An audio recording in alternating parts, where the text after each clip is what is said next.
ನಮಸ್ತೆ. Cancer candy ವಿಶೇಷ ಬುಲೆಟಿನ್ಗೆ ಸ್ವಾಗತ. ನಾನು ಲೀನಾಶ್ರೀ. ಎಲ್ಲರೂ ಕೂಡ ಬಾಯಿ ಚಪ್ಪರಿಸಿ ತಿನ್ನುವಂತಹ ಬಾಂಬೆ ಮಿಠಾಯಿ ಅಥವಾ ಕಾಟನ್ ಕ್ಯಾಂಡಿ ಅನ್ನುವಂತಹ ಈ ಸಿಹಿ ಪದಾರ್ಥದಲ್ಲಿ ವಿಷಕಾರಿ ಅಂಶ ಇರೋದು ಬಯಲಾಗಿದೆ. ಇದನ್ನ ತಿಂದ್ರೆ ಮೆದುಳಿಗೆ ಸಾಕಷ್ಟು ಹಾನಿಯಾಗುತ್ತೆ, ಜೊತೆಗೆ ಕ್ಯಾನ್ಸರ್ ಬರುವಂತಹ ಒಂದು ಅಪಾಯವೂ ಇದೆ ಅಂತ ವರದಿಯಿಂದ ಗೊತ್ತಾಗಿದೆ. ಈಗಾಗಲೇ ತಮಿಳುನಾಡು ಹಾಗೆ ಪುದುಚೇರಿಯಲ್ಲಿ ಈ ಬಾಂಬೆ ಮಿಠಾಯಿ ಅಥವಾ ಕಾಟನ್ ಕ್ಯಾಂಡಿಯನ್ನ ಬ್ಯಾನ್ ಮಾಡಲಾಗಿದೆ. ಈಗ ಕರ್ನಾಟಕದಲ್ಲೂ ಕೂಡ ಅದರ ಸ್ಯಾಂಪಲ್ಸ್ ಅನ್ನ ಪ್ರಯೋಗಾಲಯಕ್ಕೆ ಕಳಿಸಿಕೊಡಲಾಗಿದೆ. ಹಾಗಾಗಿ ಮುಂದಿನ ದಿನಗಳಲ್ಲಿ ಕರ್ನಾಟಕದಲ್ಲೂ ಕೂಡ ಬ್ಯಾನ್ ಆಗುತ್ತೆ. ಜೊತೆಗೆ ಗಮನಿಸಬಹುದು, ಫಾಸ್ಟ್ ಫುಡ್ ಅಂತ ಹೇಳುವಂತಹ ಗೋಬಿ ಮಂಚೂರಿಯನ್ನ ಈಗಾಗಲೇ ಗೋವಾದಲ್ಲಿ ಬ್ಯಾನ್ ಮಾಡಲಾಗಿದೆ. ಈಗ ಕರ್ನಾಟಕದಲ್ಲೂ ಕೂಡ ಅದನ್ನ ಬ್ಯಾನ್ ಮಾಡುವ ಬಗ್ಗೆ ಚರ್ಚೆಗಳಾಗ್ತಾ ಇದೆ. ಅದರಲ್ಲೂ ಕೂಡ ವಿಷಕಾರಿ ಅಂಶ ಇರೋದು ಪತ್ತೆಯಾಗಿದೆ. ಹಾಗಾಗಿ ಈ ವಿಚಾರದ ಬಗ್ಗೆ ಇವತ್ತು ವಿಶೇಷವಾಗಿ ಆಹಾರ ತಜ್ಞರು ನಮ್ಮ ಜೊತೆ ಜಾಯಿನ್ ಆಗಿ ಚರ್ಚೆಯನ್ನ ಮಾಡ್ತಾರೆ.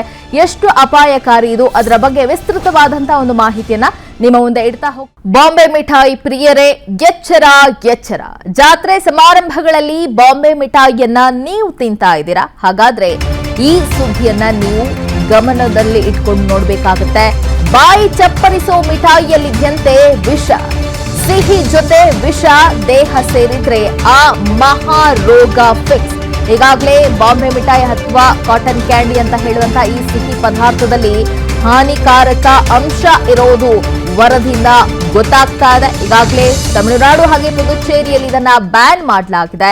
ಈಗ ಕರ್ನಾಟಕದಲ್ಲೂ ಕೂಡ ಅದನ್ನ ಬ್ಯಾನ್ ಮಾಡುವ ಬಗ್ಗೆ ಚಿಂತನೆ ನಡೀತಾ ಇದೆ. ಹಲವು ಭಾಗಗಳಿಂದ ಈಗ ಜಾತ್ರೆ ಆಗಿರ್ಬೋದು, ಉದ್ಯಾನವನ ಆಗಿರ್ಬೋದು, ರಸ್ತೆ ಬದಿಯಲ್ಲಿ ಮಾರಾಟವನ್ನ ಮಾಡುವಂತಹ ಕೆಲವು ಭಾಗಗಳಿಂದ ಈ ಬಾಂಬೆ ಮಿಠಾಯಿ ಅಥವಾ ಕಾಟನ್ ಕ್ಯಾಂಡಿಯ ಸ್ಯಾಂಪಲ್ಸ್ ಅನ್ನ ಪರೀಕ್ಷೆಯನ್ನ ಮಾಡುವುದಕ್ಕೆ ಪ್ರಯೋಗಾಲಯಕ್ಕೆ ಕಳಿಸಿಕೊಡಲಾಗಿದೆ. ಅದರಲ್ಲಿ ವಿಷಕಾರಿ ರೊಡಮೈನ್ ಬಿ ಅನ್ನುವಂತಹ ಅಂಶ ಇರೋದು ಗೊತ್ತಾಗಿದೆ. ಹಾಗಾಗಿ ಕರ್ನಾಟಕದಲ್ಲೂ ಕೂಡ ಅದನ್ನ ಬ್ಯಾನ್ ಮಾಡುವುದಕ್ಕೆ ಚಿಂತನೆ ನಡೀತಾ ಇದೆ. ತಮಿಳುನಾಡು ಬಳಿಕ ಕರ್ನಾಟಕದಲ್ಲೂ ಕೂಡ ಬಾಂಬೆ ಮಿಠಾಯಿ ಬ್ಯಾನ್ ಆಗುತ್ತೆ.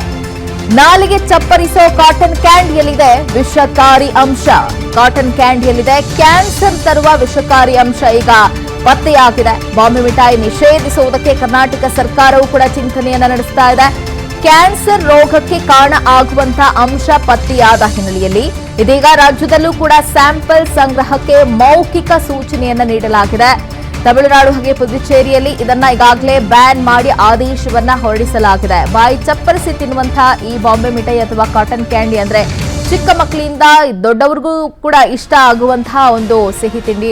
ಹಲವು ಜಾತ್ರೆ ಮಹೋತ್ಸವದಲ್ಲಿ ಅಥವಾ ರಸ್ತೆ ಬದಿಯಲ್ಲಿ, ಉದ್ಯಾನವನಗಳಲ್ಲಿ ಇದನ್ನ ಮಾರಾಟ ಮಾಡುವುದನ್ನ ಗಮನಿಸಬಹುದು. ಅದರಲ್ಲಿರುವಂತಹ ಬಣ್ಣ ಏನಿದೆ ಅದು ಎಲ್ಲರನ್ನ ಕೂಡ ಆಕರ್ಷಣೆ ಮಾಡುತ್ತೆ. ಆ ಪಿಂಕ್ ಬಣ್ಣದಲ್ಲಿ ಅಥವಾ ಬ್ಲೂ ಇಶಲ್ಲಿ ಕಾಟನ್ ಕ್ಯಾಂಡಿಯನ್ನ ನಾವು ನೋಡಬಹುದು. ಅದನ್ನ ಮಕ್ಕಳು ಬಾಯಿ ಚಪ್ಪರಿಸಿ ತಿಂತಾ ಇರ್ತಾರೆ. ಆದ್ರೆ ಈ ಬಾಯಿ ಚಪ್ಪರಿಸಿ ತಿನ್ನುವಂತಹ ಈ ಕಾಟನ್ ಕ್ಯಾಂಡಿಯಲ್ಲಿ ವಿಷಕಾರಕ ಅಂಶ ಇರೋದು ಬಯಲಾಗಿದೆ. ರೊಡಮೈನ್ ಬಿ ಅನ್ನುವಂತಹ ವಿಷಕಾರಿ ಅಂಶ, ಕ್ಯಾನ್ಸರ್ ಕಾರಕ ಅಂಶ ಇದರಲ್ಲಿ ಪತ್ತೆಯಾಗಿದೆ. ಹಾಗಾಗಿ ಇದನ್ನ ಬ್ಯಾನ್ ಮಾಡೋದಕ್ಕೆ ಕರ್ನಾಟಕದಲ್ಲೂ ಕೂಡ ಚಿಂತನೆ ನಡೀತಾ ಇದೆ.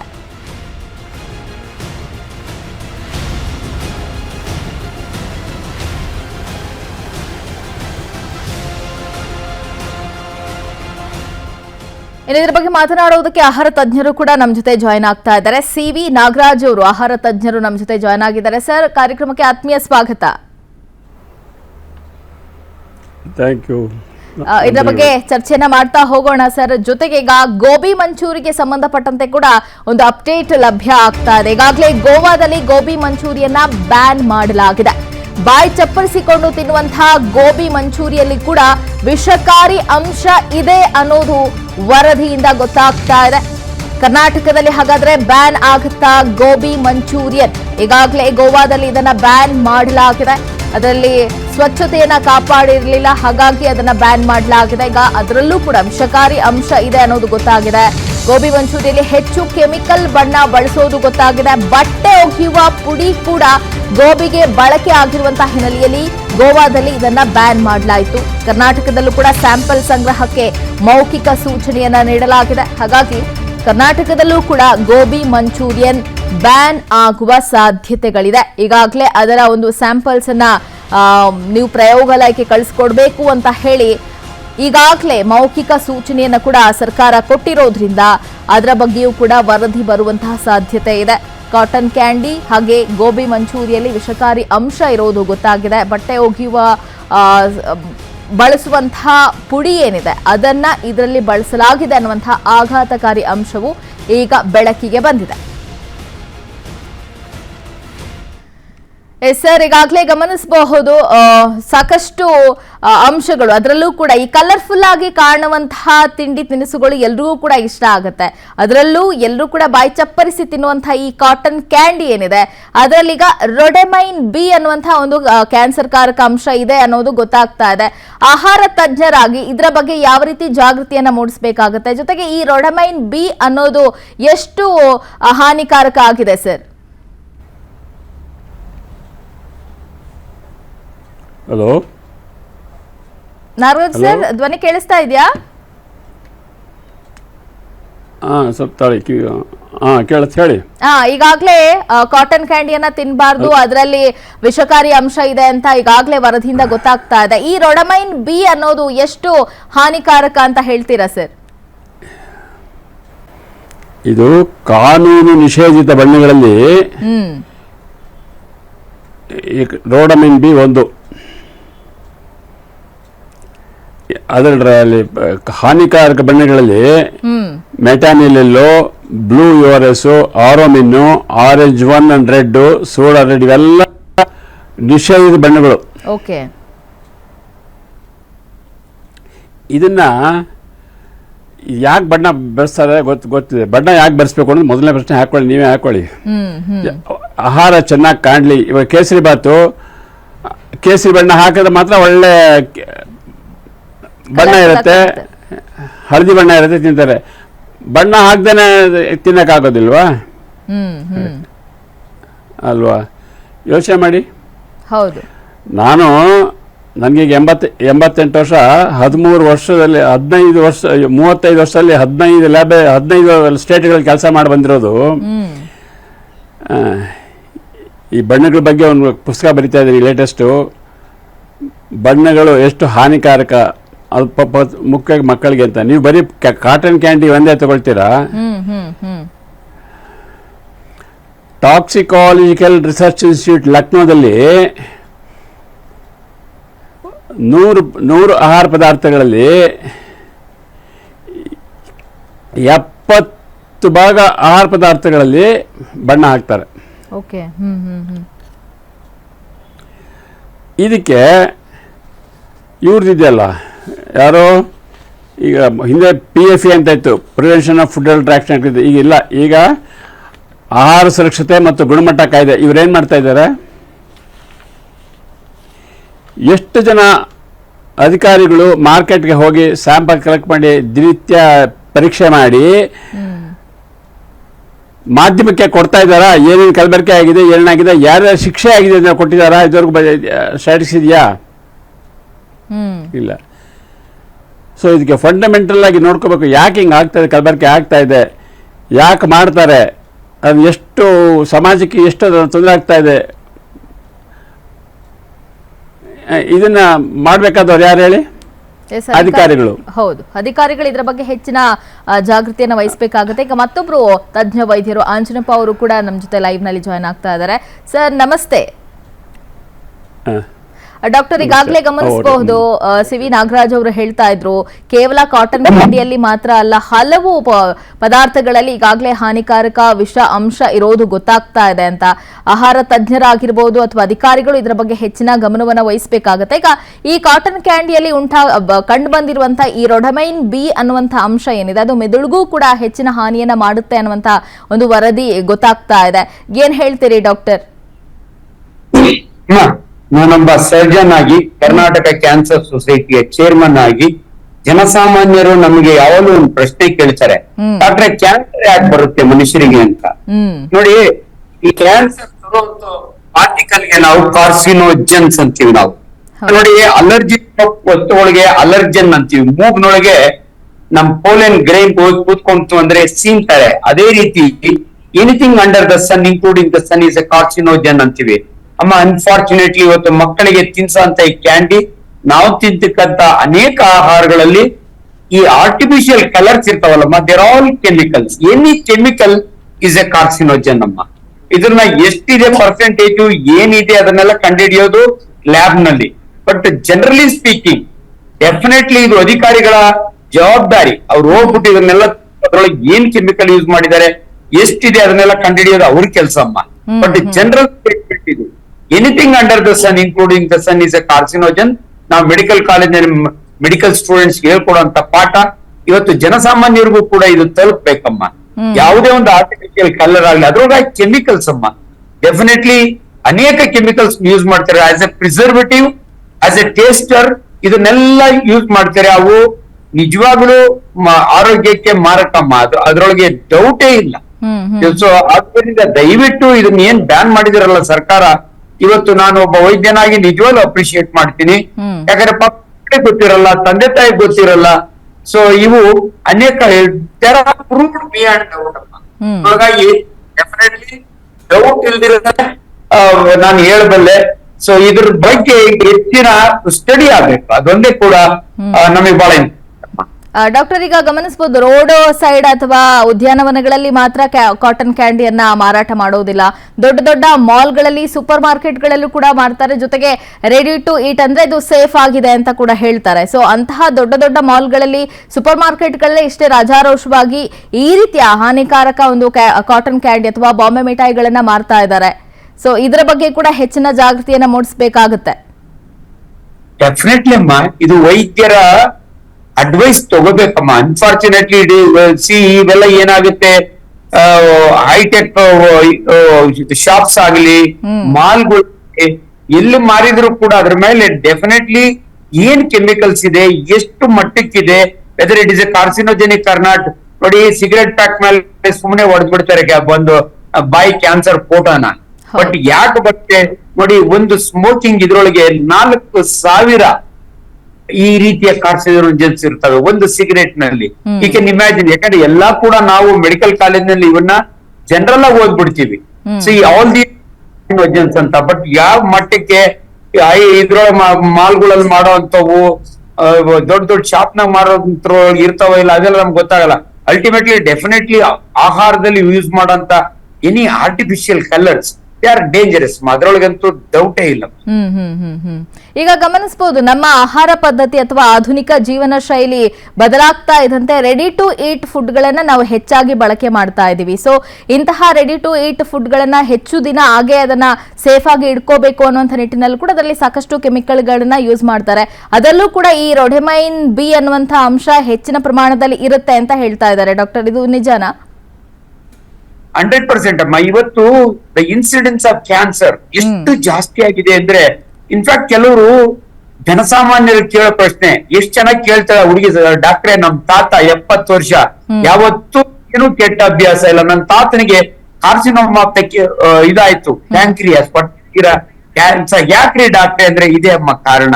ಅವ್ರಿಗೆ ಏನು ಕೆಟ್ಟ ನೋಡಿ, ಎಲ್ರಿಗೂ ಗೊತ್ತು alcohol is carcinogenic, smoking is tobacco is carcinogenic. Unfortunately ತಾತನಿಗೆ ಏನೂ ಹ್ಯಾಬಿಟ್ ಇಲ್ಲ. ಯಾಕೆ ಕ್ಯಾನ್ಸರ್ ಆಗುತ್ತೆ ಅಂದ್ರೆ ಇದಮ್ಮ ರೀಸನ್. ಕಲಬೆರಕೆಯ ಆಹಾರ, ಕಲಬೆರಕೆಯ ಡ್ರಿಂಕ್ಸ್ ಇವೆಲ್ಲವನ್ನು ಕೂಡ ಕೂಡ ಅವರಿಗೆ ಈ ಕ್ಯಾನ್ಸರ್ ಆಗಿರುತ್ತೆ. ಅದರಿಂದ ದಯವಿಟ್ಟು ಜನರಿಗೆ ಇವತ್ತು ಇನ್ಸಿಡೆನ್ಸ್ ಆಫ್ ಕ್ಯಾನ್ಸರ್ ಜಾಸ್ತಿ ಆಗಿರೋದಕ್ಕೆ ನಮ್ಮ ಜೀವನ ಶೈಲಿನೇ. ಹಳೆ ಕಾಲದಲ್ಲಿ ಪಾಪ ತಾವು ಬೆಳೆದ, ಇವತ್ತು ನೋಡಿ ಬೆಳೆಯುವಂತ ತರಕಾರಿಗಳಲ್ಲಿ ಎಷ್ಟು ಕೆಮಿಕಲ್ಸ್ ಇರ್ತವೆ, ಎಷ್ಟು ಇದನ್ನೆಲ್ಲ ಔಷಧಿಗಳನ್ನು ಉಪಯೋಗಿಸಿರ್ತಾರೆ. ಈ ಕೆಂಗೇರಿ, ಮೋರಿ ಬೆಳೆದಿರುವಂತ ತರಕಾರಿಗಳೊಳಗೆ ಬೇಕಾದಷ್ಟು ಕಾರ್ಸಿನೋಜನ್ಸ್ ಇರ್ತಾವಮ್ಮ. ವರದಿ ಕೂಡ ಬಂದಿತ್ತು ಡಾಕ್ಟರ್. ಈಗ ಬೆಂಗಳೂರಿನ ಸುತ್ತಮುತ್ತ ಬೆಳೆಯುವಂತಹ ಸೊಪ್ಪು ತರಕಾರಿಗಳಲ್ಲಿ ಹೆಚ್ಚಿನ ಪ್ರಮಾಣದಲ್ಲಿ ವಿಷಕಾರಿ ಅಂಶ ಇದೆ ಅನ್ನೋದು ಕೂಡ ಈ ಕಾರ್ಸಿನೋಜನ್ಸ್ ಅನ್ನೋದು ತುಂಬಾ ಜಾಸ್ತಿ ಇರುತ್ತೆ. ಅದಕ್ಕೋಸ್ಕರ ಎಸ್ಟಾಬ್ಲಿಷ್ಡ್ ಲ್ಯಾಬ್ಸ್ ಇದಾವೆ. ಕರೆಕ್ಟ್ ಆಗಿ ಅದರಲ್ಲಿ ಪರೀಕ್ಷೆ ಮಾಡಿದ್ರೆ ಜನಗಳಿಗೆ ಅದರ ಅವೇರ್ನೆಸ್ ಕ್ರಿಯೇಟ್ ಮಾಡಬಹುದು. ಇನ್ಫ್ಯಾಕ್ಟ್ ನೀವು ನಂಬೋದಿಲ್ಲ, ಈ ಪಕೋಡಗಳನ್ನ ನ್ಯೂಸ್ ಪೇಪರ್ ನೊಳಗೆ ಕಟ್ಟಿ ಕೊಡ್ತಾರೆ. ಆ ನ್ಯೂಸ್ ಪೇಪರ್ ನಾಗ ಇರುವಂತ ಲೆಡ್ ಇರುತ್ತಲ್ಲಮ್ಮ, ಅದರಿಂದ ಕ್ಯಾನ್ಸರ್ ಬರುತ್ತೆ. ನೋಡಿ ಎಷ್ಟು ವಿಜ್ಞಾನ ಸರಳವಾಗಿ ಅರ್ಥ ಆಗುತ್ತೆ ಅಂದ್ರೆ ಜನಗಳಿಗೆ. ಪಕೋಡನ ಕಟ್ಕೊಟ್ರೆ ಅದ್ರೊಳಗಿರೋ ಲೆಡ್ ಇಂದ ಕ್ಯಾನ್ಸರ್ ಆಗಿರೋದನ್ನ ಪ್ರೂವ್ ಆಗಿದೆ. ಅದರಿಂದ ದಯವಿಟ್ಟು ಇವನ್ನೆಲ್ಲವನ್ನು ಗಮನದಲ್ಲಿ ಇಟ್ಕೊಳ್ಳಿ. ಯಾಕಂದ್ರೆ ಒಂದ್ಸಾರಿ ಕ್ಯಾನ್ಸರ್ ಆದ್ರೆ ಅದ್ರ ಔಟ್ಕಮ್ ನಮಗೆ ಗೊತ್ತಿದೆ, ಎಷ್ಟು ದಿನ ಬದುಕಬಹುದು, ಎಷ್ಟು ಸಫರಿಂಗ್ ಇರುತ್ತೆ. ಆದ್ರಿಂದ ಇವೆಲ್ಲ ಬಹಳ ಇಂಪಾರ್ಟೆಂಟ್ ಅನ್ಸುತ್ತಮ್ಮ ನನಗೆ. ಓಕೆ, ಖಂಡಿತ ಮಾತನಾಡೋಣ ಡಾಕ್ಟರ್. ಹಾಗೆ ನಾಗರಾಜ್ ಸರ್, ನೀವು ಹೇಳ್ತಾ ಇದ್ರಿ ಈಗ ಹಲವು ಭಾಗಗಳಲ್ಲಿ ನೀವು ಕೆಲಸವನ್ನ ಮಾಡಿದ್ದೀರಾ. ಕೇವಲ ಕಾಟನ್ ಕ್ಯಾಂಡಿ ಬಗ್ಗೆ ಮಾತ್ರ ನಾವೀಗ ಮಾತನಾಡ್ತಾ ಇದೀವಿ, ಆದ್ರೆ ಹಲವು ವಸ್ತುಗಳಲ್ಲಿ ಅಥವಾ ಆಹಾರ ಪದಾರ್ಥಗಳಲ್ಲಿ ಈ ರೀತಿಯ ವಿಷಕಾರಿ ಅಂಶಗಳ ಬಗ್ಗೆ ವರದಿ ಆಗ್ತಾನೆ ಇರುತ್ತೆ. ಹಾಗಾದ್ರೆ ಯಾವ ರೀತಿ ಜಾಗೃತಿಯನ್ನ ಮೂಡಿಸಬೇಕು? ಆಹಾರ ತಜ್ಞರಾಗಿರ್ಬೋದು ಅಥವಾ ಅಧಿಕಾರಿಗಳು ಯಾವ ರೀತಿ ಎಚ್ಚೆತ್ತುಕೊಂಡು ಜನರಿಗೆ ಮತ್ತಷ್ಟು ಅದನ್ನ ಜಾಗೃತಿ ಮೂಡಿಸುವಂತ ನಿಟ್ಟಿನಲ್ಲಿ ಕೆಲಸವನ್ನ ಮಾಡಬೇಕಾಗುತ್ತೆ ಅಂತ? ಹೌದಮ್ಮ, ಅದು ಬಹಳ ಇಂಪಾರ್ಟೆಂಟ್. ಜನಗಳಲ್ಲಿ ಜಾಗೃತಿ ಮೂಡಿಸೋದು ಒಂದು ಬಹಳ ಮುಖ್ಯ. ಎಲ್ಲೋ ಒಂದ್ ಕಡೆ ಅಧಿಕಾರಿಗಳು ದಯವಿಟ್ಟು ನನ್ನ ಮನವಿ, ಅವ್ರ ಮೇಲೆ ಕಂಪ್ಲೇಂಟ್ ಅಂತಲ್ಲ, ದಯವಿಟ್ಟು ಇದ್ರನ್ನ ಹೋಗಿ ಪರೀಕ್ಷೆ ಮಾಡ್ಬೇಕಮ್ಮ. ಅದಕ್ಕೋಸ್ಕರ ಎಸ್ಟಾಬ್ಲಿಷ್ ಲ್ಯಾಬ್ಸ್ ಇರ್ತವೆ. ಜನಗಳ ಗಮನಕ್ಕೆ ಇದನ್ನ ತರಬೇಕು. ದಯವಿಟ್ಟು ಇದನ್ನ ಬ್ಯಾನ್ ಮಾಡ್ಬೇಕು ಅಥವಾ ನೀವು ತಿನ್ಬೇಡಿ ಅಂತ ಹೇಳ್ಬೇಕು. ಅದು ಅವರ ಜವಾಬ್ದಾರಿ. ನನ್ಗೆ ಜವಾಬ್ದಾರಿ ಕ್ಯಾನ್ಸರ್ ಕಂಡುಹಿಡಿಯೋದು, ಅದಕ್ಕೆ ಒಳ್ಳೆ ಟ್ರೀಟ್ಮೆಂಟ್ ಕೊಡೋದು. ಅನ್ಫಾರ್ಚುನೇಟ್ಲಿ ಪ್ರಿವೆನ್ಷನ್ ಎಲ್ಲ ನಮ್ ಕೈನಲ್ಲಿ ಇರಲ್ಲ. Only I can save them ಅಷ್ಟೇನೆ. ಆದ್ರೆ ನಮ್ಮಲ್ಲಿ ವೈದ್ಯರಲ್ಲಿ ಯಾವ ಅಧಿಕಾರನೂ ಇರಲ್ಲ ಅದನ್ನ ಬ್ಯಾನ್ ಮಾಡುವಂಥದ್ದು. ಆ ನಿಟ್ಟಿನಲ್ಲಿ ನನ್ನ ಮನವಿ, ಸಾಮಾಜಿಕ ಕಳಕಳಿ, ದಯವಿಟ್ಟು ನನ್ನ ಪೇಷಂಟ್ಸ್ಗೆ ಕ್ಯಾನ್ಸರ್ ಬರಬಾರ್ದು ಅಂದ್ರೆ ದಯವಿಟ್ಟು ಇವನ್ನೆಲ್ಲವನ್ನು ಸ್ಟ್ರಿಕ್ಟ್ ಆಗಿ ಫಾಲೋ ಮಾಡಿ ಅಂತ ನಾನು ರಿಕ್ವೆಸ್ಟ್ ಮಾಡ್ಬೋದು. ಆಹಾರ ತಜ್ಞರಾಗಿರುವಂತಹ ನಾಗರಾಜ್ ಅವರು ಕೂಡ ಕೆಲವೊಂದಷ್ಟು ಅಂಶಗಳನ್ನ ಹೇಳ್ತಾ ಇದ್ರು. ನಾವಿಲ್ಲಿ ಕೇವಲ ಕಾಟನ್ ಕ್ಯಾಂಡಿ ಬಗ್ಗೆ ಮಾತ್ರ ಮಾತನಾಡ್ತಾ ಇದೀವಿ, ಇಲ್ಲ, ಹಲವು ಆಹಾರ ಪದಾರ್ಥಗಳಲ್ಲೂ ಕೂಡ ಇದೇ ರೀತಿ ವಿಷಕಾರಿ ಅಂಶ ಇರೋದು ಗೊತ್ತಾಗ್ತಾ ಇದೆ. ನಾಗರಾಜ್ ಸರ್, ನೀವು ಹೇಳ್ತಾ ಇದ್ರಿ ಹಲವು ಭಾಗದಲ್ಲಿ ನೀವು ಕೆಲಸವನ್ನ ಮಾಡಿದ್ದೀರಾ, ಹಲವು ಆಹಾರಗಳ ಬಗ್ಗೆ ಕೂಡ ರಿಸರ್ಚ್ ಅನ್ನ ಮಾಡಿದ್ದೀರಾ. ಈ ಕಾಟನ್ ಕ್ಯಾಂಡಿಯನ್ನ ಹೊರತುಪಡಿಸಿ ನಾವು ಉಪಯೋಗಿಸುವಂತ ರೆಡಿ ಟು ಈಟ್ ಫುಡ್ಗಳು ಸಾಕಷ್ಟು ಈಗ ಮಾರುಕಟ್ಟೆಯಲ್ಲಿ ಇರೋದನ್ನ ಗಮನಿಸ್ತಾ ಇದೀವಿ. ಬದಲಾಗ್ತಾ ಇರುವಂತಹ ಈ ಜೀವನ ಶೈಲಿ ಅಥವಾ ಒತ್ತಡದ ಜೀವನ ಶೈಲಿ, ಓಡ್ತಾ ಇರುವಂತಹ ಜೀವನ ಶೈಲಿಯಲ್ಲಿ ಯಾವ್ದಾದ್ರೂ ತಿಂದ್ಬಿಡ್ಬೇಕು ಅಂತ ಹೇಳಿ ರೆಡಿ ಟು ಈಟ್ ಫುಡ್ ಗಳನ್ನ ನಾವು ಹೆಚ್ಚಾಗಿ ತಗೋತಾ ಇದೀವಿ. ಸೊ ಇದು ಕೂಡ ಸಾಕಷ್ಟು ಹಾನಿಕಾರಕವಾಗಿ ನಮ್ಮ ದೇಹಕ್ಕೂ ಕೂಡ ಪರಿಣಾಮವನ್ನ ಬೀರ್ತಾ ಇದೆ. ಇದರ ಬಗ್ಗೆ ಜಾಗೃತಿ ಮೂಡಿಸುವಂತ ಕೆಲಸಗಳು ಹೆಚ್ಚೆಚ್ಚು ಆಗ್ಬೇಕು, ಆದ್ರೆ ಅದು ಅನ್ಫಾರ್ಚುನೇಟ್ಲಿ ಆಗ್ತಾ ಇಲ್ಲ.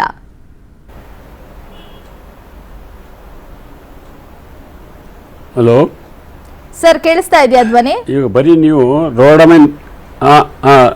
ರೋಡಮಿನ್ ಬಿ ಮಾತ್ರ ತಗೊಳ್ತಾ ಇದ್ದೀರಾ? ಅದೇ ಬೇರೆ ಕೂಡ ಇದೆ. ಹೌದು, ಅದು ಕಾನೂನು. ಇವಾಗ ಉದಾಹರಣೆಗೆ ಮೈಸೂರು ತಗೊಳ್ಳಿ, ಬಸ್ ಸ್ಟ್ಯಾಂಡ್ ಅಲ್ಲಿ ತಗೊಳ್ಳಿ, ಒಂದು ಜಿಲೇಬಿಗೆ 10 ರೂಪಾಯಿಗೆ 10 ಜಿಲೇಬಿ ಕೊಡ್ತಾನೆ. ಅದೇ ಜಿಲೇಬಿನ ಹೋಟ್ಲಲ್ಲಿ ಕೇಳ್ಸಿದ್ರೆ ಒಂದು ಜಿಲೇಬಿಗೆ 10 ರೂಪಾಯಿ ತಗೊಳ್ತಾನೆ. ಇಲ್ಲಿ 10 ರೂಪಾಯಿಗೆ 10, ಅಲ್ಲಿ 10 ರೂಪಾಯಿಗೆ ಒಂದು ಜಿಲೇಬಿ. ಕಾರಣ ಯಾತಕ್ಕೆ? ಯಾಕಂದ್ರೆ ಕಾನೂನು ನಿಷಿದ್ಧ ಬಣ್ಣ ಆದ ಈ ಮೆಟಾನಿಲ್ ಎಲ್ಲೋ, ಇದು ಬಟ್ಟೆಗೆ ಹಾಕೋ ಬಣ್ಣ, ಕಾರ್ಸಿನೋಜೆನಿಕ್, ಕ್ಯಾನ್ಸರ್ ಉಂಟು ಮಾಡೋ ಬಣ್ಣ.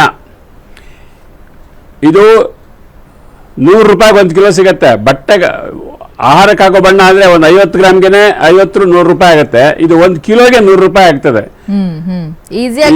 ಅತಿ ಆಸೆಗೋಸ್ಕರಾಗಿ ಬಣ್ಣ ಈಜಿ ಸಿಗುತ್ತೆ, ಬಟ್ಟೆಗೆ ಹಾಕೋ ಬಣ್ಣ. ಬೇಜಾರಾಗುತ್ತೆ ಹೇಳೋದಕ್ಕೆ. ನಾನು 3750 ಪ್ರೋಗ್ರಾಮ್ ಕೊಟ್ಟಿದ್ದೀನಿ ಆಲ್ ಓವರ್ ಇಂಡಿಯಾದಲ್ಲಿ, ಗಿನ್ನಿಸ್ ರೆಕಾರ್ಡು. ಬಹಳ ಬೇಜಾರಾಗತ್ತಮ್ಮ, ಹೇಳಕ್ ಸಂಕೋಚ. ಯಾಕಂದ್ರೆ ಇಷ್ಟು ಮಾಡಿದ್ರು ಜಾಗೃತಿ ಮಾತ್ರ ಆಗ್ತಾ ಇಲ್ಲ. ಸರಿ, ಯಾಕೆ ಆಗ್ತಾ ಇಲ್ಲ ಅಂತ ಅನ್ಸುತ್ತೆ? ಯಾಕೆ ಜಾಗೃತಿ ಆಗ್ತಾ ಇಲ್ಲ? ಅದಕ್ಕೆ ಕಾರಣ ಹೇಳ್ತೀನಿ. ಜಾಗೃತಿ ಯಾಕೆ ಆಗ್ತಾ ಅಂದ್ರೆ, ಉದಾಹರಣೆಗೆ ಗ್ರಾಹಕನಿಗೆ ಶತ್ರು, ಕನ್ಸ್ಯೂಮರ್ ಹೇಳ್ತಾರಲ್ಲ, ಗ್ರಾಹಕನಿಗೆ ಶತ್ರು, ಆ ಥರನೂ ಇದ್ದಾರೆ. ಒಂದು ಸಣ್ಣ ಉದಾಹರಣೆ ಕೊಡ್ತೀನಿ. ಒಂದು ಯಾರೊಬ್ರು ಎಣ್ಣೆ ತಗೊಂಡ್ರು, IAS ಆಫೀಸರ್, ರಿಟೈರ್ಡ್ ಆಫೀಸರು, ಎಣ್ಣೆ ಕಳ್ಸಿದ್ರು ನನಗೆ. ಸರ್, ಇದೇನೋ ತೊಂದರೆ ಆಗಿದೆ ನೋಡಿ, ಎಣ್ಣೆಲಿ ಅದು ವಡೆ ಬೇಯಿಸಿದಾಗ ಎಲ್ಲ ಕರ್ದೋಗ್ಬಿಡ್ತು ಹಾಗೆ ಅಂದ್ಬಿಟ್ಟು ಪರೀಕ್ಷೆ ಮಾಡಿದಾಗ ಅದರಲ್ಲಿ ಅದು ರ್ಯಾನ್ಸಿಡ್, ಅದೇ ಕೆಟ್ಟ ಹೋಗಿರೋ ಎಣ್ಣೆ, ಬಹಳ ಹಳೆ ಎಣ್ಣೆ. ಅದಕ್ಕೆ ಅವ್ರಿಗೆ ಹೇಳಿದೆ, ಒಂದು ಅಪ್ಲಿಕೇಶನ್ ಕೊಡಿ, ಅದು ಪರೀಕ್ಷೆ ಮಾಡಿ ಎಲ್ಲ ಆಗಿದೆ, ನಿಮಗೆ ಕನ್ಸ್ಯೂಮರ್ ಕೋರ್ಟಲ್ಲಿ ನಾನು ಫೈಟ್ ಮಾಡ್ತೀನಿ ಅಂತ ಹೇಳಿದಕ್ಕೆ ಅವ್ರು ಏನು ಹೇಳಿದ್ರು ಗೊತ್ತೇ? ಮಾರನೇ ದಿವಸ ಫೋನ್ ಮಾಡಿದಾಗ, ಸರ್ ಎಣ್ಣೆ ಏನು ಬೇಡ, ಅವನು 5 ಲೀಟ್ರ್ ಎಣ್ಣೆ ವಾಪಸ್ ತಗೊಂಡು 10 ಲೀಟ್ರ್ ಬೇರೆ ಕೊಡ್ತಾನೆ ಸರ್, ಆದ್ದರಿಂದ ನಮಗೆ ಈ ಕೇಸ್ ಹಾಕೋದು ಬೇಡ ಅಂತ ಹೇಳಿದ್ರು. ಇಂಥ ಗ್ರಾಹಕರು ಇದ್ದಾರೆ. ಗ್ರಾಹಕರ ಹೆಚ್ಚಿನ ಬಹಳ ಬೇಜಾರಾಗತ್ತೆ. ನಾವು ಜಾಗೃತಿ ಆಗಿರ್ಬೇಕಾಗತ್ತೆ. ಯಾವಾಗ್ಲೂ ಜಾಗೃತಿ ಆಗಿರ್ಬೇಕು. ಕನ್ಸ್ಯೂಮರ್ ಇಸ್ ಎ ಕಿಂಗ್ ಅಂತ ಹೇಳ್ತಾರೆ. ಯಾರು ಕನ್ಸ್ಯೂಮರ್ ಕಿಂಗ್ ಅಂತ ಏನಿಲ್ಲ. ಇವತ್ತು ನಾವು ಒಂದು ಪದಾರ್ಥನ ಆರಿಸ್ಕೊಳ್ಳೋ ಹಕ್ಕಿದೆ ಅಂತ ಹೇಳ್ತೀವಿ. ಎಲ್ಲಿ ಬಿಡ್ತಾರೆ ನಿಮ್ಗೆ ಆರಿಸ್ಕೊಳ್ಳೋ ಹಕ್ಕು ತೋರಿಸಿ ಮಾರ್ಕೆಟಲ್ಲಿ. ಕಾನೂನು ನಿಷೇಧ ಬಣ್ಣ, ಇದಕ್ಕೆ ಬಣ್ಣಗಳು ಅಷ್ಟೇ ಪರ್ಮಿಟೆಡ್ ಕಲರ್ಸ್ 1 ಕಿಲೋ ಆಹಾರ ಪದಾರ್ಥಕ್ಕೆ 0.2 ಗ್ರಾಮ್ ಉಪಯೋಗಿಸ್ಬೇಕು ಅಂತ ಚಂಡಾಲರು ಬಾಯಿ ಬಂದು ಏನ್ ಗೊತ್ತಾಗತ್ತೆ ಅವ್ರಿಗೆ? ಆರಾಮತ್ತು ಒಂದು ಹಿಡಿ ತಗೊಳ್ತಾರೆ, ಹಾಕ್ಬಿಡ್ತಾರೆ, ಬಣ್ಣ ಹಾಕ್ಬಿಡ್ತಾರೆ. ಎಲ್ಲದಕ್ಕೂ ಕಾನೂನು ಪ್ರಕಾರವಾಗಿ ಇವನ್ ಎಲ್ಲಾ ಬಣ್ಣಗಳು ಕೆಟ್ಟಿದ್ದೇನೆ. ರಾಸಾಯನಿಕ ಬಣ್ಣಗಳೆಲ್ಲ ಇದಕ್ಕೆ ಕೋಲ್ಟಾರ್ಡೈಸ್ ಅಂತ ಹೇಳ್ತಾರೆ, ತಾರಿನ ರಂಗುಗಳು ಅಂತ ಹೇಳ್ತಾರೆ. 4,000-5,000 ಬಣ್ಣಗಳಿದೆ. ಅದರಲ್ಲಿ ಪರ್ಮಿಟೆಡ್ ಕಲರ್ಸ್ ಮಾತ್ರ 8 ಬಣ್ಣ ಮಾತ್ರ ಪರ್ಮಿಷನ್ ಮಾಡಿದ್ದಾರೆ. ಆ 8 ಬಣ್ಣನವೇ 0.2 ಗ್ರಾಮ್ ಪರ್ ಕಿಲೋ ಫುಡ್ ಅಂತ ಇರೋದು ಅಂದ್ಕೊಂಡು ಯಾರು ಮಾಡ್ತಾರೆ? ಟೆಸ್ಟ್ ಮಾಡೋದು ಯಾರು ಮಾಡ್ತಾರೆ? ಎಷ್ಟು ಜನ ಸ್ಯಾಂಪಲ್ ತಗೊಂಡೋಗಿದ್ದಾರೆ ಮಾರ್ಕೆಟಲ್ಲಿ, ಅಧಿಕಾರಿಗಳು ತಗೊಂಡೋಗಿದ್ದಾರೆ. ಕೆಲವು ಸ್ಟಾಫ್ ಇಲ್ಲ ಸರ್ ಹಾಗಾದ್ರೆ ಹೇಳ್ತಾರೆ.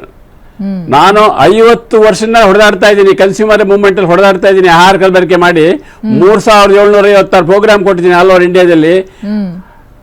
ಬೇಕಾದಷ್ಟು ಬಿರುದು ಬಾವಲಿಗಳು ಬಂದಿದೆ, ಏನು ಪ್ರಯೋಜನ ಇಲ್ಲ. ಬೇಜಾರಿಂದ ಹೇಳ್ತಾ ಇದ್ದೀನಿ ಮಾತು. ಹಾಗಾದ್ರೆ ಅಧಿಕಾರಿಗಳೇ ಮುಂದೆ ಬರ್ತಾ ಇಲ್ಲ, ಸರ್ಕಾರ ಯಾವ ರೀತಿ ಇದರ ಬಗ್ಗೆ ಜಾಗೃತಿಯನ್ನ ವಹಿಸಬೇಕು ಅಂತ ಹೇಳ್ತೀನಿ. ನಾನು ಅಧಿಕಾರಿಗಳಿಗೆ ಪ್ರಶ್ನೆ ಮಾಡ್ತಾ ಇದ್ದೀನಿ, ಎಷ್ಟು ಜನ ನೀವು ಮಾರ್ಕೆಟ್ಗೆ ಹೋಗಿ ಸ್ಯಾಂಪಲ್ ತೆಗೆದುಕೊಂಡು ಪ್ರಯೋಗಶಾಲೆಯಲ್ಲಿ ಪರೀಕ್ಷೆ ಮಾಡಿಸಿ ಪ್ರೆಸ್ ನೋಟ್ ಎಲ್ಲಿ ಕೊಡ್ತೀರಾ? ಟಿವಿನಲ್ಲಾಗ್ಲಿ ಎಲ್ಲಾಗ್ಲಿ ಇಷ್ಟು ಸ್ಯಾಂಪಲ್ ತಗೊಂಡ್ವಿ, ಇಂತಿಷ್ಟು ಕಲಬೆರಕೆ ಆಗಿದೆ ಅಂತ. ಉದಾಹರಣೆಗೆ ನಮ್ದು ಮೈಸೂರು ಗ್ರಾಹಕರ ಪರಿಷತ್ತು, ಮೈಸೂರು ಕನ್ಸ್ಯೂಮರ್ ಕೌನ್ಸಿಲ್ ಪ್ರತಿ ವರ್ಷನೂ ಮಾರ್ಕೆಟ್ಗೆ ಹೋಗಿ 100 ಸ್ಯಾಂಪಲ್ ಕಲೆಕ್ಟ್ ಮಾಡಿ ಅದನ್ನು CFTR ಅಲ್ಲಿ ಪರೀಕ್ಷೆ ಮಾಡಿಸಿ ಯಾವ ಪದಾರ್ಥದಲ್ಲಿ ಎಷ್ಟೆಷ್ಟು ಕಲಬೆರಕೆ ಇದೆ ಇದೆಲ್ಲ ಪೇಪರಲ್ಲಿ ಪಬ್ಲಿಷ್ ಮಾಡಿಕೊಡ್ತಾ ಇದೀವಿ. ಈ ಡಿಪಾರ್ಟ್ಮೆಂಟ್ ಏನ್ ಮಾಡ್ತಿದ್ದಾರೆ? ಸುರಕ್ಷತೆ ಮತ್ತು ಗುಣಮಟ್ಟ ಕಾಯ್ದೆ ಅಂತ ಬಂದಿಲ್ಲ. ಮೊದಲು ಪ್ರಿವೆನ್ಷನ್ ಆಫ್ PFA ಅಂತ ಇತ್ತು, prevention of food nutrition act ಅಂತ. ಈಗ ಹೊರಟೋಗ್ಬಿಟ್ಟು ಈಗ ಸುರಕ್ಷತೆ ಮತ್ತು ಗುಣಮಟ್ಟ ಕಾಯ್ದೆ ಅಂತ ಬಂದಿದೆ. ಇದರಲ್ಲಿ ಎಷ್ಟು ಜನ food safety officer sample collect ಮಾಡಿದ್ದಾರೆ?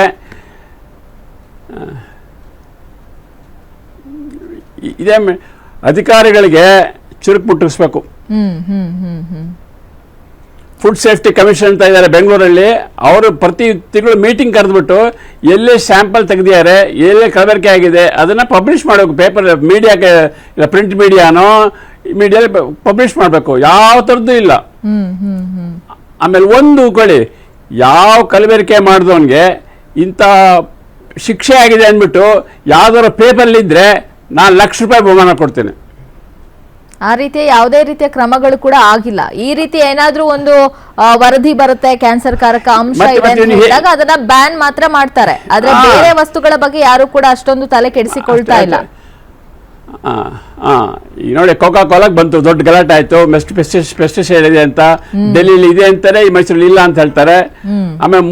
ಆಮೇಲೆ ಇನ್ನೊಂದು ಕಡೆ ಹೋದಾಗ ಉಂಟು ಅಂತ ಹೇಳ್ತಾರೆ. ಮೆಜಾರಿಟಿ ವಿನ್ಸ್ ಬಂತ. ಆಕ್ಷನ್ ಏನು 2 ದಿವಸ ಬರುತ್ತೆ ಪೇಪರಲ್ಲಿ, ಮೀಡಿಯಲ್ಲಿ ಬರುತ್ತೆ, ಆಮೇಲೆ ಆಕ್ಷನ್ ಏನಾಯ್ತು ಯಾರಿಗೂ ಏನು ಗೊತ್ತಾಗಲ್ಲ. ಇದು ಮಾತ್ರ ಹೋಗ್ತಾನೆ ಇರುತ್ತೆ.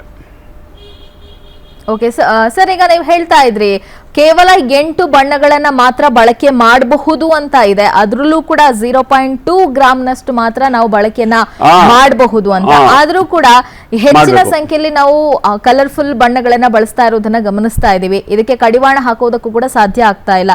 ಇನ್ನೊಂದು ಪ್ರಶ್ನೆ, ಈಗ ಕೇವಲ ನಾವು ರೋಡ್ ಸೈಡ್ ನಲ್ಲಿ ಮಾತ್ರ ಮಾತನಾಡ್ತೀವಿ, ಆದ್ರೆ ದೊಡ್ಡ ದೊಡ್ಡ ಮಾಲ್ಗಳಲ್ಲೂ ಕೂಡ ರೆಡಿ ಟು ಈಟ್ ಫುಡ್ಗಳಿರುತ್ತೆ. ಈ ತರ ಕಾಟನ್ ಕ್ಯಾಂಡಿಯನ್ನು ಕೂಡ ಮಾರ್ತಾ ಇದ್ದಾರೆ. ಸೊ ದೊಡ್ಡ ದೊಡ್ಡ ಗ್ರಾಹಕರು ಕೂಡ ಅದೇ ರೀತಿಯ ತಪ್ಪನ್ನ ಪದೇ ಪದೇ ಮಾಡ್ತಾ ಇದ್ದಾರೆ ಅಂತ ಅನಿಸ್ತಾ ಇದೆ. ಈಗ ಗ್ರಾಹಕರ ಜವಾಬ್ದಾರಿನೂ ಬಹಳ ಇದೆ. ಗ್ರಾಹಕರು ಯಾವ್ದಾದ್ರು ಪದಾರ್ಥನ ಅನುಮಾನ ಬಂತು ಅಂದ್ರೆ, ಯಾಕೋ ಬಣ್ಣ ಹಿಂಗಿದೆಯಲ್ಲ ಅಂತ ಅನುಮಾನ ಬಂದ್ಬಿಟ್ಟು ಅದು ತಗೊಂಡು ಪ್ರಯೋಗಶಾಲೆ ಕೊಡ್ತು ಅಂತಂದ್ರೆ, ಆ ಪರೀಕ್ಷೆ ಮಾಡಿ ಹೇಳ್ತು ಅಂತಂದ್ರೆ ಅದು ಬಣ್ಣ ಆಗಿದೆ ಅಂತಂದ್ರೆ ದುಡ್ಡು ವಾಪಸ್ ಕೊಡ್ತಾರೆ ನಿಮ್ಗೆ. ಪರೀಕ್ಷೆ ಎಷ್ಟು ತಗೊಂಡಿರ್ತಾರೆ ಅದಕ್ಕೆ ಅದನ್ನ ವಾಪಸ್ ಕೊಡ್ತಾರೆ ನಿಮ್ಗೆ ದುಡ್ಡು. ಅದನ್ನ ಯಾರು ಉಪಯೋಗಿಸ್ಕೊಳ್ತಾ ಇಲ್ಲ ಅದನ್ನ. ಹೌದು, ಈ ರೀತಿಯ ಒಂದು ಕಾನೂನು ಇದೆ ಅನ್ನೋದು ಕೂಡ ಹೆಚ್ಚಿನ ಜನರಿಗೆ ಅಥವಾ ಗ್ರಾಹಕರಿಗೆ ಅರಿವು ಕೂಡ ಇಲ್ಲ. ಅದನ್ನ ಮೂಡಿಸುವಂತಹ ಪ್ರಯತ್ನಕ್ಕೂ ಕೂಡ ಅಧಿಕಾರಿಗಳು ಜಾಗ್ರತೆ ಆಗ್ತಾ ಇಲ್ಲ. ಅದೇ ಬಹಳ ಮುಖ್ಯ. ಗ್ರಾಹಕ ಗ್ರಾಹಕ ಎಚ್ಚೆತ್ಕೋಬೇಕು ಮೇಡಮ್. ಗ್ರಾಹಕ ಎಚ್ಚೆತ್ಕೊಂಡ್ರೆ ಮಾತ್ರ ಇದು ಸಾಧ್ಯ. ಎಲ್ಲಿ ತನಕ ಗ್ರಾಹಕ ಎಚ್ಚೆತ್ಕೊಳ್ಳೋದಿಲ್ವೋ ಅಲ್ಲಿ ತನಕ ಏನು ಮಾಡೋಕ್ಕಾಗಲ್ಲ. ಈ ಕಾಟನ್ ಕ್ಯಾಂಡಿ ಅಥವಾ ಬಾಂಬೆ ಮಿಠಾಯಿ ಎಷ್ಟೊಂದು ಹಾನಿಕಾರಕ, ಇದರಲ್ಲಿ ಬಳಸ್ತಾ ಇರುವಂತಹ ವಿಷಕಾರಿ ಅಂಶಗಳ ಬಗ್ಗೆ ಕ್ಯಾನ್ಸರ್ ತಜ್ಞರಾಗಿರುವಂತಹ ವಿಶಾಲ್ ರಾವ್ ಅವರು ಕೂಡ ಮಾತನಾಡಿದ್ದಾರೆ. ಅವ್ರಿಗೆ ಏನ್ ಹೇಳಿದ್ದಾರೆ ಬನ್ನಿ ನೋಡೋಣ. ಮುಖ್ಯವಾಗಿ ತಮಿಳುನಾಡು ಗವರ್ಮೆಂಟ್ ಮಾಡಿ ಕಾಟನ್ ಕ್ಯಾಂಡಿಯನ್ನು ಬ್ಯಾನ್ ಮಾಡಿದ ನಂತರ ಹಲವಾರು ಕಡೆಯಲ್ಲಿ ಚರ್ಚೆ ಶುರುವಾಗಿತ್ತು. Rhodamine B is basically industrial chemical dye. ಅದೇನಾಗಿದೆ, ಈ ಕೆಮಿಕಲ್ ಡೈ ಅನ್ನು ಹಲವಾರು ಕಡೆ, ಅಂದ್ರೆ ಈಗ ಫಾರ್ ಎಕ್ಸಾಂಪಲ್ ಬೇರೆ ಬೇರೆ ದೇಶಗಳಲ್ಲಿ ಇದರ ಬಗ್ಗೆ ಚರ್ಚೆ ಆಗುವಾಗ ಅಡಲ್ಟ್ರೆಂಟ್ ಆಗಿ ಯೂಸ್ ಮಾಡಿದ್ದಾರೆ ಫಾರ್ ಚೇಂಜಿಂಗ್ ದ ಕಲರ್. ಚಿಲ್ಲಿಯಲ್ಲಿ ಆಗ್ಲಿ, ಈಗ ಕಾಟನ್ ಕ್ಯಾಂಡಿಯಲ್ಲಿ ಆಗ್ಲಿ, ಇದನ್ನು ಅಡಲ್ಟ್ರೆಂಟ್ ಆಗಿ ಯೂಸ್ ಮಾಡ್ತಾ ಇದ್ರು. ಸೊ ಈಗ ಅದರದ್ದು ಕಲರ್ ಹಾಕಕ್ಕೆ ಈಗ ಯೂಶುವಲಿ ಏನಾಗುತ್ತೆ, combination cotton candy is a combination of air and sugar. ಅದರಲ್ಲಿ ಕಲರ್ಸ್ ಹಾಕುವಾಗ ನಾವು we have to use preferably plant based or organic based colours and not industrial chemicals. Industrial chemicals can be harmful to health. ಈಗ ಇರುವ debate ಅಲ್ಲಿ there is strong proof to say that rhodamine B is both a genotoxic and a carcinogen. ಈಗ genotoxic ಹೇಳಿದ್ರೆ it damages the genes and carcinogen ಹೇಳಿದ್ರೆ ಅದು gene damage ಆದ ಮೇಲೆ ಅದರಲ್ಲಿ ಕ್ಯಾನ್ಸರ್ ಬರುವಂತ ಸಂಭಾವನೆ ಉಂಟು. ಸೊ ಎರಡು ಕಾರಣದಿಂದಾಗಿ ಗಮನ ಕೊಟ್ಕೊಂಡು ಈಗ ತಮಿಳುನಾಡು ಸರ್ಕಾರ ಅದೊಂದು ಒಳ್ಳೆ ವಿಷಯ. ಯಾಕಂತ ಹೇಳಿದ್ರೆ ಇವತ್ತಿಗೆ ನನ್ನ ಅಭಿಪ್ರಾಯದಲ್ಲಿ ನೋಡುವ, ನಾನು ಇದ್ರ ಬಗ್ಗೆ ಹಲವಾರು ಕಡೆ ನಮ್ಮ ಫುಡ್ ಸೇಫ್ಟಿ ಡಿಪಾರ್ಟ್ಮೆಂಟ್ ಅಲ್ಲಿ ಕೂಡ ಚರ್ಚೆ ನಡೆಸುವಾಗ ಯುವಕರಲ್ಲಿ, ಮಕ್ಕಳಲ್ಲಿ ಇವತ್ತಿಗೆ ನಾವು ನೋಡಿದ್ದ ರೀತಿಯಲ್ಲಿ ಅಡಲ್ಟ್ರೆಂಟ್, ಕೆಮಿಕಲ್, ಪ್ರಿಸರ್ವೇಟಿವ್, ಪೆಸ್ಟಿಸೈಡ್ಸ್ ಇತ್ತೀಚೆಗೆ ತುಂಬಾ ಜಾಸ್ತಿ ಆಗಿ ಹೋಗಿದೆ. ನಮ್ಮ ಊಟದಲ್ಲಿ ಇರುವಂತಹ ವಿಷ ಪದಾರ್ಥಗಳು ಜಾಸ್ತಿ ಆಗಿ ಹೋಗಿದೆ. ಆ ಕಾರಣದಿಂದಾಗಿ ಯಾವುದೇ ರೀತಿಯ ಒಂದು ಊಟದ ಪದಾರ್ಥ ನೋಡಿದ್ರೆ ಅದರಲ್ಲಿ ಇರುವಂತಹ ಒಳ್ಳೆ ಅಂಶಗಳನ್ನು ನಾವು ಯೋಚನೆ ಮಾಡಿಕೊಂಡು ಯಾವ ತರದ ಕೆಮಿಕಲ್ಸ್ ಗಳು ಹಾಕ್ತಾ ಹೇಳಿ ನೋಡುದು ಬಾರಿ ಮುಖ್ಯ. ಯಾಕಂದ್ರೆ ಇತ್ತೀಚೆಗೆ ಆಗುವಂತಹ ಕ್ಯಾನ್ಸರ್ ಗಳ ಅಂಶಗಳನ್ನ ನೋಡಿದ್ರೆ, ನೆಕ್ಸ್ಟ್ 10 ವರ್ಷಗಳ ಪ್ರೊಜೆಕ್ಷನ್ ನೋಡಿದ್ರೆ ಊಟದ ಅದಕ್ಕೆ ಒಂದು ತುಂಬಾ ದೊಡ್ಡ ತೊಂದರೆ ಆಗಿ ಎದುರು ಬರುತ್ತೆ ನಮ್ಮ ಬರುವ ದಿನಗಳಲ್ಲಿ. ಆ ನಿಟ್ಟಲ್ಲಿ ಬರೇ ಮಾತ್ರ ಕಾಟನ್ ಕ್ಯಾಂಡಿಯನ್ನಲ್ಲ, ನನ್ನ ಅಭಿಪ್ರಾಯದಲ್ಲಿ ಫುಡ್ ಸೇಫ್ಟಿ ಡಿಪಾರ್ಟ್ಮೆಂಟ್ ಪ್ರತಿಯೊಂದು ರಾಜ್ಯ ಸರ್ಕಾರದಲ್ಲಿ, ಯಾಕಂದ್ರೆ health is a state subject, ಪ್ರತಿಯೊಂದು ಫುಡ್ ಸೇಫ್ಟಿ ಡಿಪಾರ್ಟ್ಮೆಂಟ್ ಇದನ್ನು ಸ್ಟ್ರಾಂಗ್ ಆಗಿ ತಗೊಂಡು ರ್ಯಾಂಡಮ್ ಚೆಕ್ ಮಾಡ್ಕೊಂಡು, ಇವತ್ತಿಗೆ ಏನಾಗುತ್ತೆ, ಲಾಸ್ಟ್ ಸ್ವಲ್ಪ ವರ್ಷಗಳ ಮೊದಲು ಮ್ಯಾಗಿ ಬಗ್ಗೆ ಇಂಥದೇ ಚರ್ಚೆ ಬಂದು ಮ್ಯಾಗಿ ಬ್ಯಾನ್ ಆಯ್ತು. ಯಾಕಾಯ್ತು? ಯಾಕಂದ್ರೆ ಒಂದು ಕಡೆಯಲ್ಲಿರುವ ಸ್ಯಾಂಪಲ್ ಅನ್ನು ನೋಡುವಾಗ ಅದರಲ್ಲಿ ಹಲವಾರು ಅಡಿಷನಲ್ ಕೆಮಿಕಲ್ಸ್ ಇತ್ತು, which were poisonous or which were adulterants, which were not safe for health. ಇದೇ ರೀತಿಯಲ್ಲಿ ಇವತ್ತಿಗೆ ಎಷ್ಟು ಪದಾರ್ಥಗಳು ನಮಗೆ ರೋಡ್ ಸೈಡ್ ಅಲ್ಲಿ ಆಗ್ಲಿ, ನಮಗೆ ಇದರಲ್ಲಿ ಆಗ್ಲಿ, ನಮ್ಮ ಮಕ್ಕಳು, ಯುವಕರು ಆಕರ್ಷಣೆಯಿಂದಾಗಿ ತಿಂತಾರೆ.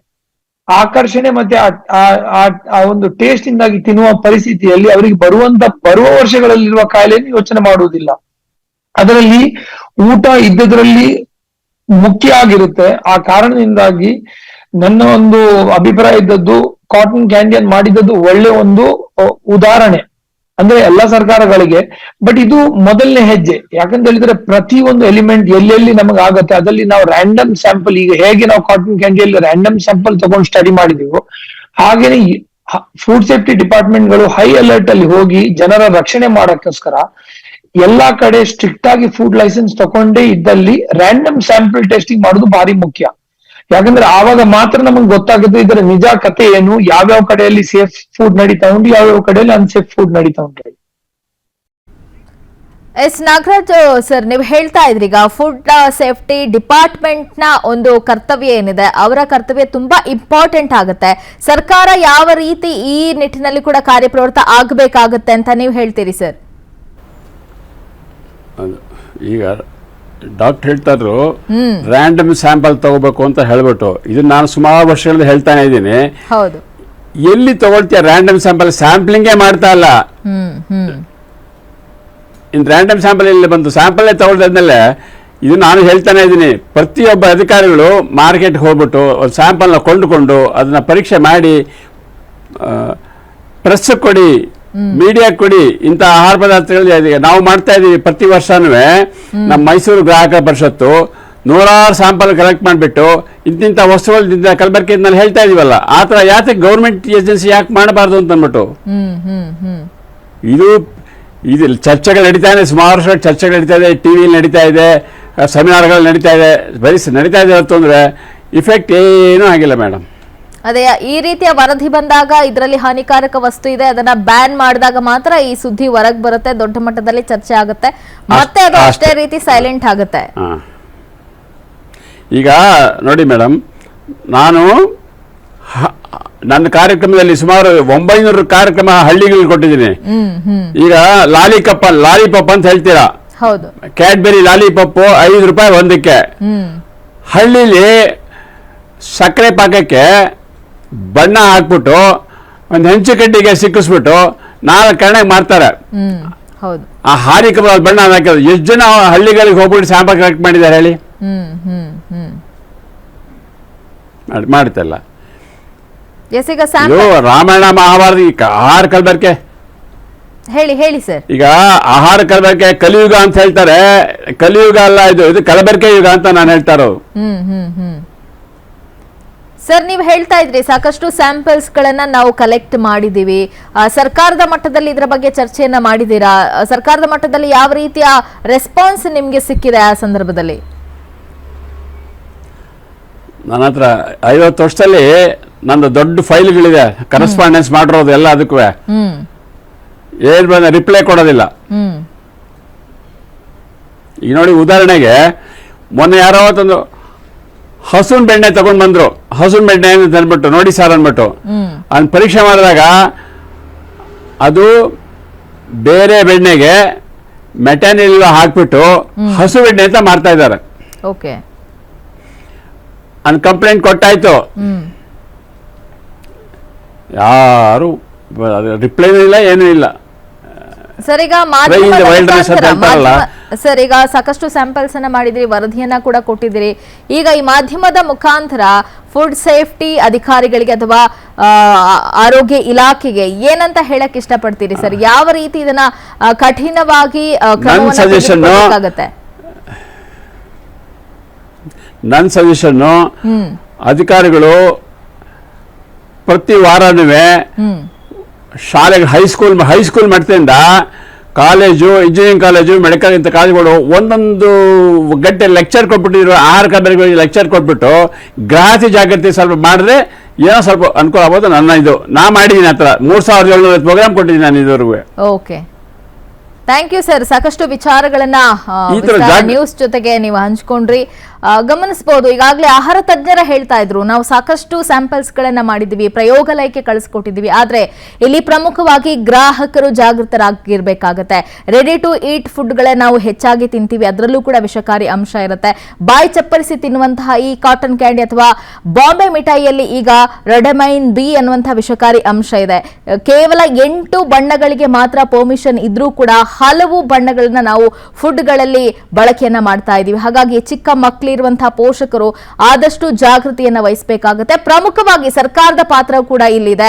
ಸುರಕ್ಷತೆಯನ್ನ ಕಾಪಾಡುವಂತಹ ನಿಟ್ಟಿನಲ್ಲಿ ಫುಡ್ ಸೇಫ್ಟಿ ಆಫೀಸರ್ಸ್ ಗಳು ಕೂಡ ಹೆಚ್ಚಿನ ನಿಟ್ಟಿನಲ್ಲಿ ಜಾಗೃತಿಯನ್ನ ವಹಿಸಬೇಕಾಗುತ್ತೆ. ಮತ್ತಷ್ಟು ಸ್ಯಾಂಪಲ್ಸ್ ಗಳನ್ನ ಪ್ರಯೋಗಾಲಯಕ್ಕೆ ಕಳಿಸಿ ಯಾವುದು ಸರಿ ಇಲ್ಲ, ಯಾವುದು ಸರಿ ಇದೆ ಅನ್ನೋದನ್ನ ಗ್ರಾಹಕರಿಗೆ ತಿಳಿಸುವಂತ ಕೆಲಸವನ್ನ ಮಾಡಬೇಕು ಅಂತ ಹೇಳ್ತಾ ಈ ವಿಶೇಷ ಬುಲೆಟಿನ್ ಅನ್ನು ಮುಗಿಸ್ತಾ ಇದೀವಿ. ಅನುಕ್ಷಣದ ಸುದ್ದಿಗಳಿಗಾಗಿ ನೋಡ್ತಾ ಇರಿ ವಿಸ್ತಾರ ನ್ಯೂಸ್. ಇದು ನಿಖರ ಜನಪರ.